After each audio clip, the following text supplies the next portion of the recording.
Hosea chapter 1. Ito ang message ni Lord kay Hosea na anak ni Beeri nung sina Uzziah, Jotham, Ahaz at Hezekiah ang mga naging hari ng Juda, at nung si Jeroboam na anak ni Joash naman ang hari ng Israel. Ang asawa at mga anak ni Hosea. Nung first time na magsalita si Lord kay Hosea, sinabi niya, mag-asawa ka ng isang prostitute at magkaanak ka sa kanya na kagaya niya, kasi naging prostitute ang mga taga-Israel ng talikuran nila si Lord. Kaya pinakasalan niya ni Hosea si Gomer na anak ni Diblaim. Tapos nagbuntis si Gomer at nanganak ng isang lalaki. Sinabi ni Lord kay Hosea, pangalanan mong Jezreel ang anak niyo, kasi konting panahon na lang at paparusahan ko na ang pamilya ni Jehu dahil sa nangyari sa Jezreel. Tatapusin ko na ang paghahari ng pamilya niya sa Israel. Sa araw na yon, wawasakin ko sa valley ng Jezreel ang puwersa ng Israel. Tapos, nagbuntis ulit si Gomer at nanganak naman ng isang babae. Sinabi ni Lord kay Hosea, pangalanan mo siyang Lo-Ruhama, kasi hindi ko nakakawaan o papatawarin ang mga taga-Israel, pero maaawa ako sa mga taga-Juda. Ako si Lord na kanilang Diyos ang magliligtas sa kanila. Hindi ako gagamit ng pana o espada o kaya gera, kabayo at mga sundalong nakakabayo para iligtas sila. Nung tumigil na ang pagpapasusuko kay Lo-Ruhama, nagbuntis ulit si Gomer at nanganak naman siya ng isang lalaki. Tapos, sinabi ni Lord kay Hosea, pangalanan mo siyang Lo-Ami, kasi hindi na kayo ang bayan ko at hindi na ako ang Diyos niyo. Tatanggapin ulit ang Israel, pero magiging kasing dami ng buhangin sa tabing dagat na hindi kayang sukatin o bilangin ang bayan ng Israel. Ang tawag sa inyo ngayon ng Diyos ay hindi kayo ang bayan ko, pero darating ang panahon na tatawagin kayong mga anak ng Diyos na buhay. Magiging isa ang bayan ng Juda at ang bayan ng Israel, at magkakaroon sila ng iisang leader. Babawiin nila ang lupain at magiging sobrang saya sa Jezreel sa araw na yon. Hosea chapter 2. Kaya tawagin mong Ami ang kapatid mong lalaki at Ruhama naman ang kapatid mong babae. Ang asawang hindi faithful. Pakiusapan mo ang nanay mo. Makiusap ka dahil hindi ko na siya asawa at kami ay hiwalay na. Pakiusapan mong itigil na ang pagiging prostitute niya at ang pagtataksil niya.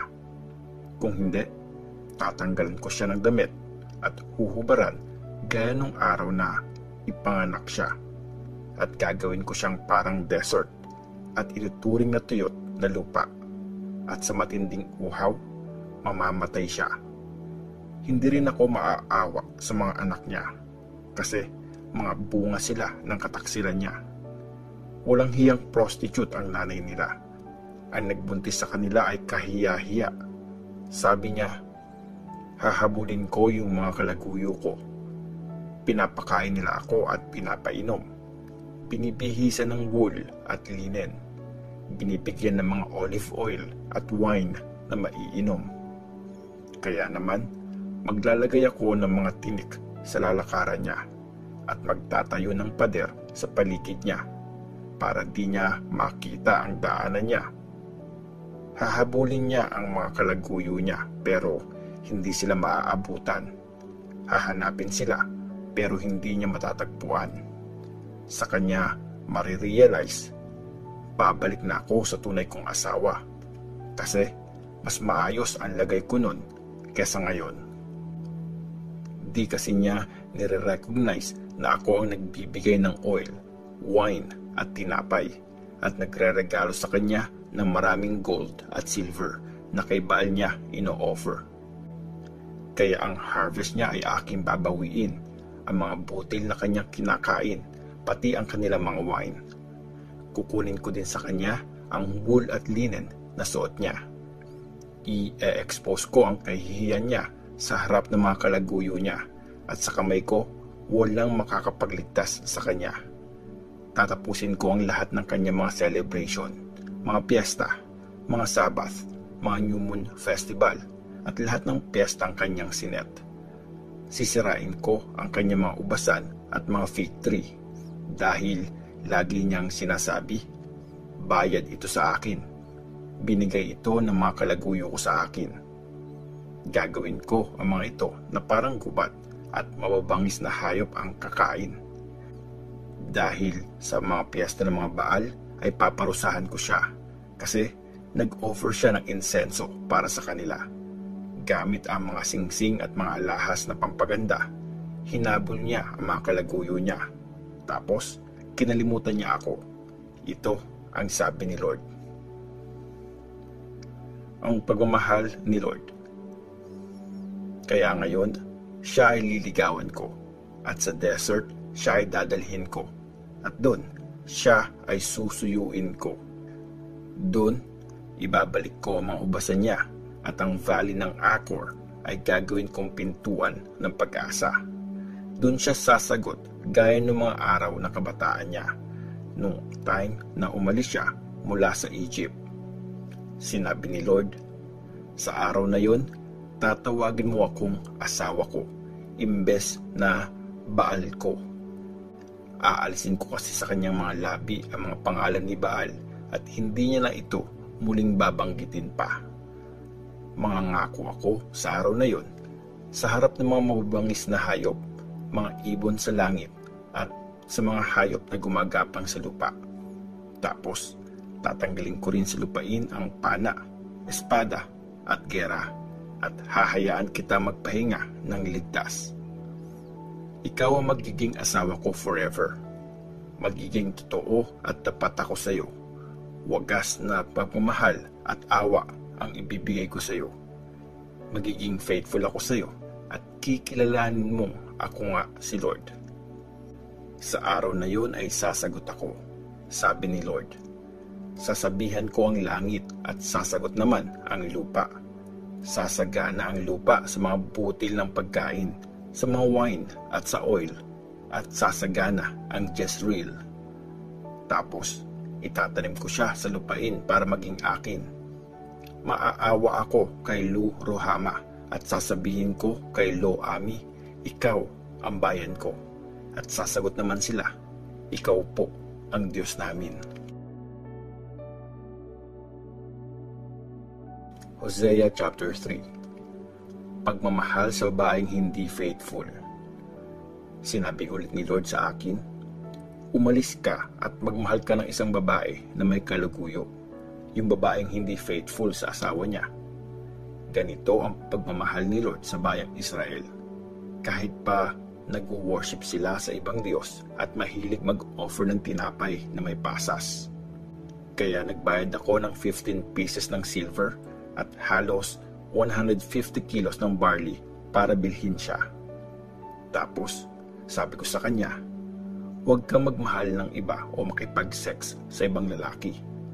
Sa akin ka lang forever, at ganoon din ako sa iyo. Kasi, mamumuhay ang Israel sa mahabang panahon na walang hari o leader. Walang mga offering o lugar kung saan mag-worship, at walang mga priest o mga Diyos-Diyosang pwedeng pagtanungan. Pagkatapos nun, babalik ang Israel at hahanapin si Lord na Diyos nila, at si David na hari nila. Sa mga huling araw, maaamay sila kay Lord at sa kabutihan niya. Hosea chapter 4. Ang accusation ni Lord laban sa Israel. O bayang Israel, makinig kayo sa message ni Lord, kasi may accusation si Lord laban sa inyong nakatira sa lupain. Sa bayang ito'y walang faithfulness at loyalty. Walang pagkilala sa akin bilang Diyos nyo. Puro kayo pagmumura, pagsisinungaling at patayan, pagnanakaw at kataksilan, at walang tigil na patayan. Kaya nagluluksa ang lupain at lahat ng mga nakatira rito.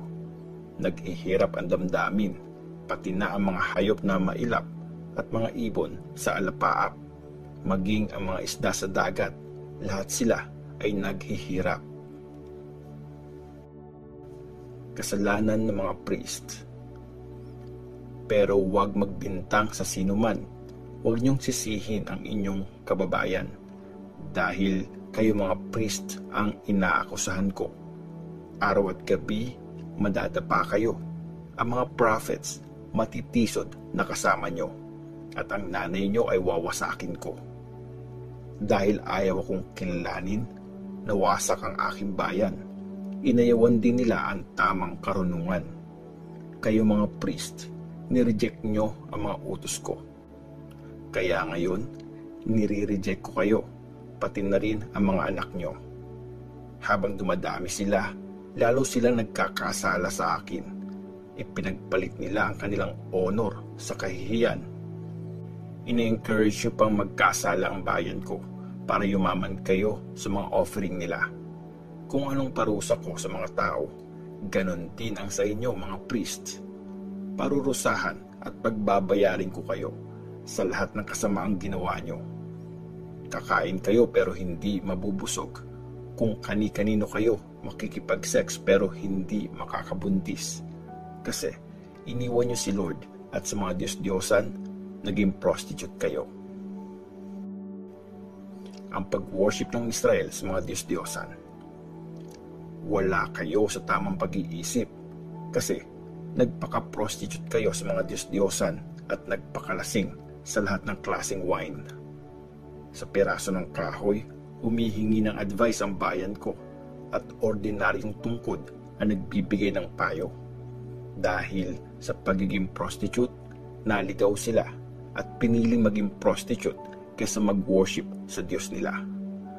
Nagwo-worship sila sa tuktok ng mga bundok at nag-offer sa mga hills, doon sa ilalim ng mga puno ng oak, poplar at terebinth kasi malilim ang mga sanga nito. Ganon naging prostitute ang mga daughter nyo.